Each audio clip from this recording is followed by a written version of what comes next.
പറഞ്ഞിട്ട് കാര്യമൊന്നുമില്ല. പക്ഷെ ഞാൻ പറയാറുണ്ട്, ഇന്ന് ഈ നിമിഷം വരെയും നീ ഇന്നത് ചെയ്യണമെന്നോ ഇന്നത് ചെയ്യണ്ടെന്നോ നീ രാഷ്ട്രീയത്തിൽ സജീവമാകണമെന്നോ എൻ്റെ അപ്പൻ എന്നോട് ആവശ്യപ്പെട്ടിട്ടില്ല. എന്തുകൊണ്ട് ഇങ്ങനെ ചെയ്തു, ഇത്രയും വലിയ ക്രൈസിസിലേക്ക് പോകേണ്ട കാര്യം ഉണ്ടായിരുന്നു. പക്ഷെ അദ്ദേഹത്തിന് അത്തരം കാര്യങ്ങളിൽ വിട്ടുവീഴ്ചയുള്ള ആളല്ല. ലയൺ സിനിമയിലെ ദിലീപ് സർ അവതരിപ്പിച്ച കൃഷ്ണകുമാർ എന്ന് പറഞ്ഞ കഥാപാത്രം നമുക്ക് എല്ലാവർക്കും അറിയാലോ. അതായത് അച്ഛൻ രാഷ്ട്രീയത്തിലുണ്ട്, മകനും രാഷ്ട്രീയത്തിലുണ്ട്. അതിനകത്ത് ക്യാരക്ടർ അച്ഛൻ മോശമാണ്. അപ്പൊ എന്റെ അപ്പനെ മോശമാക്കാൻ സമ്മതിക്കും. പത്തര മാറ്റം തങ്കമാണ്. അത് ഇവർക്ക് രണ്ടുപേർക്ക് അഭിപ്രായ വ്യത്യാസം ഇല്ല. അപ്പൊ ഞാൻ ചോദ്യം ചോദിക്കട്ടെ, ഒരു സംശയമാണ്.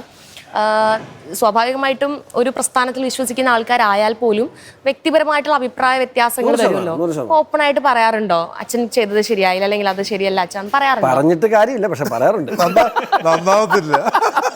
പറഞ്ഞിട്ട് കാര്യമൊന്നുമില്ല, പക്ഷെ ഞാൻ പറയാറുണ്ട്. പക്ഷേ ഞാനൊരു കാര്യം, ഇത്ര കാലം ഇപ്പം സ്വാഭാവികമായിട്ട് അപ്പനും മകനും രാഷ്ട്രീയക്കാരാണെങ്കിൽ മകനെ മോൾഡ് ചെയ്ത് കൊണ്ടുവരുന്നതിൽ എപ്പോഴും അപ്പൻ ശ്രദ്ധിക്കും. പക്ഷെ എന്നെ ഇന്ന് വരെ, ഈ നിമിഷം വരെ, ഒരാഴ്ചനെ കുറച്ചെങ്കിലും അറിയാം, ഇന്ന് ഈ നിമിഷം വരെയും നീ ഇന്നത് ചെയ്യണമെന്നോ ഇന്നത് ചെയ്യണ്ടെന്നോ നീ രാഷ്ട്രീയത്തിൽ സജീവമാകണമെന്നോ എൻ്റെ അപ്പൻ എന്നോട് ആവശ്യപ്പെട്ടിട്ടില്ല. ഇപ്പം ഞാൻ ജില്ലാ പഞ്ചായത്ത് മെമ്പർ എൻ്റെ സ്ഥാനാർത്ഥിയാക്കിയത് അപ്പനല്ല. ഇന്ന് വരെയുള്ള എൻ്റെ ഒരു പോസ്റ്റിലും ഇടപെട്ടിട്ടില്ല. കുറ്റം കണ്ടാൽ മാത്രം അത് വേണ്ടാന്ന് പറയും. അതല്ലാതെ നീ ഇന്നത് ചെയ്താൽ നന്നാവും, അല്ലെങ്കിൽ ഇന്ന രീതിയിൽ പ്രവർത്തിച്ചാൽ നീ ജനങ്ങൾക്കിടയിൽ ഏതാ പറയാറുണ്ടോ? പപ്പടയോ? പപ്പട ഫുൾ ടൈം കുറ്റം പറിച്ചിട്ടാണ്. അത് എൻ്റെ മെയിൻ പരിപാടി കുറ്റം പറിച്ചിട്ടാണ്. അതൊന്നുമല്ല. ഈ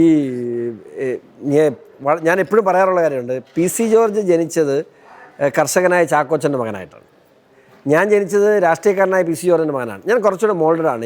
ഞാൻ രാഷ്ട്രീയം മാത്രം കണ്ടേ. ഞാൻ ജനിക്കുമ്പോൾ പപ്പ MLA ആണ്. എൻ്റെ ജീവിതകാലം മുഴുവൻ ഞാൻ പപ്പായെ MLA ആയി കണ്ട, അല്ലെങ്കിൽ രാഷ്ട്രീയക്കാരനായി കണ്ട, ഈ നിമിഷം വരെ രാഷ്ട്രീയക്കാരനായി കണ്ട മനുഷ്യനാണ്. അപ്പോൾ എനിക്ക് അതിൻ്റെ ഗുണവും ദോഷവും കണ്ടും അറിഞ്ഞും കേട്ടുമൊക്കെയാണ് ഞാൻ വളർന്നത്. പപ്പ അങ്ങനെയല്ല. അപ്പോൾ മുമ്പിൽ എന്താണ്, അല്ലെങ്കിൽ നാളെ ഇപ്പോൾ ഞാൻ പറയാം, അദ്ദേഹത്തിന് എടുക്കുന്ന ചില നിലപാടുകൾ നമുക്ക് ഭയങ്കര, എന്തുകൊണ്ട് ഇങ്ങനെ ചെയ്തു, ഇത്രയും വലിയ ക്രൈസിസിലേക്ക് പോകേണ്ട കാര്യം ഉണ്ടായിരുന്നു. പക്ഷെ അദ്ദേഹത്തിന് അത്തരം കാര്യങ്ങളിൽ വിട്ടുവീഴ്ചയുള്ള ആളല്ല. അത്തരം പൊളിറ്റീഷ്യൻസ് ഇനി ഉണ്ടാവില്ല എന്നാണ് എൻ്റെ വിശ്വാസം.